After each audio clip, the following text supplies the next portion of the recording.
Did you notice how quietly, almost silently, the industry woke up after the holidays? We were still finishing the last glasses of champagne, rolling tangerines in our hands, and the gaming world had already jumped back into motion. The new 2026 year started louder than all our fireworks combined, and now it's time to break down everything that happened while we were taking a break. This is DLC, and we're kicking off a new season. The first explosion of the year was the release of Starpcha, a survival game by Crepitor that hit early access on the 6th of January. In its very first 24 hours, the project pulled in almost 25,000 concurrent players, an excellent result for such a fresh title. The user rating sits at 83%, which already suggests this isn't some forgettable release but a real contender for a solid hit. Players find themselves on the planet Arcadia 7, where prisoners must build an industrial complex, survive brutal climate conditions, and fend off local alien wildlife. The balance between automation, survival mechanics, and base defense works surprisingly well. But early access is early access, and problems were inevitable. Players complain about the tiny UI, a lack of content, and weak onboarding. Some mechanics have to be learned through plain trial and error, which gets frustrating fast. But the developers have already promised to support and improve the game actively throughout the year. Right now, the main question is simple. Will Starpcha manage to hold on to its audience once the post-holiday hype finally fades away? While some studios are still waking up after the holidays, others are entering the new year with heavy artillery. Insider Tom Henderson dropped a major update. 2026 is set to become a decisive year for Ubisoft. The French publisher turns 40 years old, and inside the company they're preparing a full-scale anniversary blast. Their main bet is Far Cry 7. This shooter is expected to become the flagship release of the year, and Ubisoft hopes it will reignite global interest in the franchise. But that's only the beginning. The company plans to literally flood players with new Assassin's Creed projects.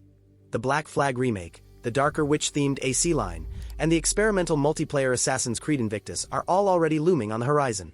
Alongside that, work continues on a massive new Assassin's Creed RPG, which Ubisoft internally sees as the next major pillar of the franchise. Other projects are also lined up. In the first half of the year, the fully playable remake of Prince of Persia. The Sands of Time is expected to launch, followed by a new game under the working title Over, and eventually, a refreshed Splinter Cell, which insiders have been whispering about for years. And that's still not the end. Ubisoft may finally clarify the fate of Beyond Good and Evil 2, while the mobile title Assassin's Creed Jade is set to receive a full presentation. After years of scandals and failures, the publisher urgently needs to regain the trust of players and investors. That's why 2026 is designed as a complete reboot, a chance to remind the world why millions once loved Ubisoft. While Ubisoft is planning its anniversary comeback, other studios aren't standing still either. The loudest January release came from Starpcha, which launched into early access on the 6th of January. The game by Creeper Studio took off like a rocket. Within the first 24 hours, peak online numbers reached almost 25,000 players, and its Steam user rating climbed to 83%. For a brand new survival project, that's a serious start. Players are dropped onto Arcadia 7, a hellish planet where prisoners must simultaneously build an industrial base, automate production, and fight off aggressive alien life. The main threat is an unstable star that regularly scorches the surface with lethal heat waves. The result is a volatile mix of satisfactory-style automation, survival tension, and base defense, with constant pressure and a relentless race for resources. But early access is early access. Reviews mention a tiny UI, weak onboarding, and a lack of content. Many mechanics must be learned through trial and error, which frustrates even veteran players. Still, the developers have already promised major updates throughout the year, and this is one of those cases where the potential is genuinely huge. Meanwhile, two major projects are rising on the horizon: The Blood of Donn Walk and a new RPG from Warhorse Studios. The first is a dark vampire role-playing game where the protagonist teeters between human and monster due to silver poisoning. The world reacts to time of day, and every action triggers a chain of consequences against a backdrop of war and plague. Warhorse, on the other hand, is quietly preparing a major new title on Unreal Engine 5. Job listings reveal everything: advanced animation, state machines, complex gameplay systems.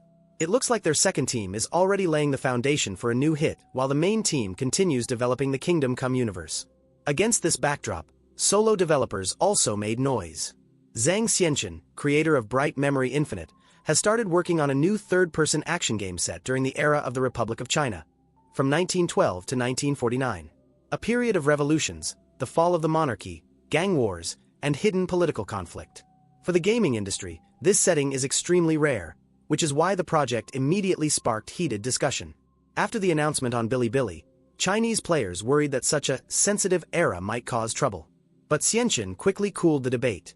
The game is not meant to be historically accurate. All characters, events, and the plot are fully fictional, and the era serves only as atmospheric background.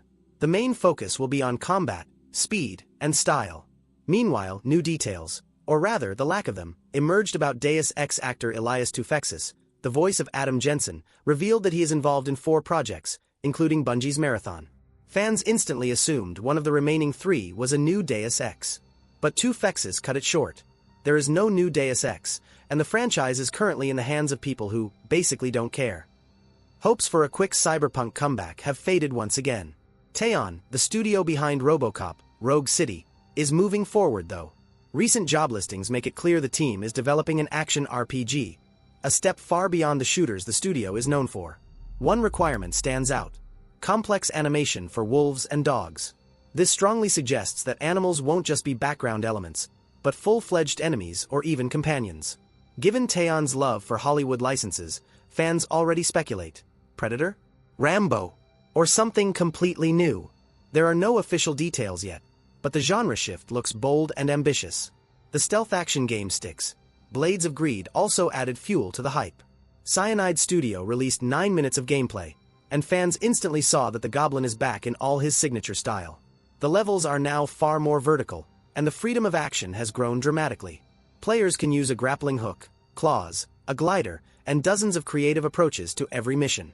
The world is split into 3 major zones: a human border fortress, the orc village, Turquoise Dawn, and the ruins of the elven capital Akinash. Styx is no longer a lone mercenary.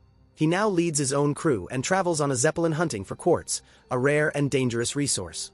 Meanwhile, journalist Jez Gordon reports that BlizzCon in September will almost certainly feature the long-rumored third-person StarCraft shooter. The project has been in development for several years under Dan Hay, former creative director of Far Cry. Details are still secret, but the very fact the game exists has already energized fans. Blizzard has been trying to push StarCraft beyond RTS for decades. After the cancelled Ghost and Years of Silence, this looks like the franchise's first real comeback chance. Another legend is stirring: Wolfenstein. Insiders claim Machine Games is already developing Wolfenstein 3, the finale of the modern trilogy. And the most interesting part: the release may be tied to the upcoming Amazon series. The approach worked brilliantly for Fallout, and Bethesda clearly wants to repeat that success. Fans have been waiting nearly 6 years to see B.J. Blazkowicz's story conclude, and now there's finally real hope. Arc Raiders also unexpectedly drew Hollywood's attention. After the shooter's success, major film companies reached out to discuss a movie or series adaptation. But the studio is holding off. They want to perfect the game first. Issues with balance, gameplay tuning, and cheating are far more important right now than any Hollywood deal. The industry is entering another era of big shifts. Iconic franchises return, legends get reborn, and new hits appear almost out of thin air. And 2026 is only just beginning.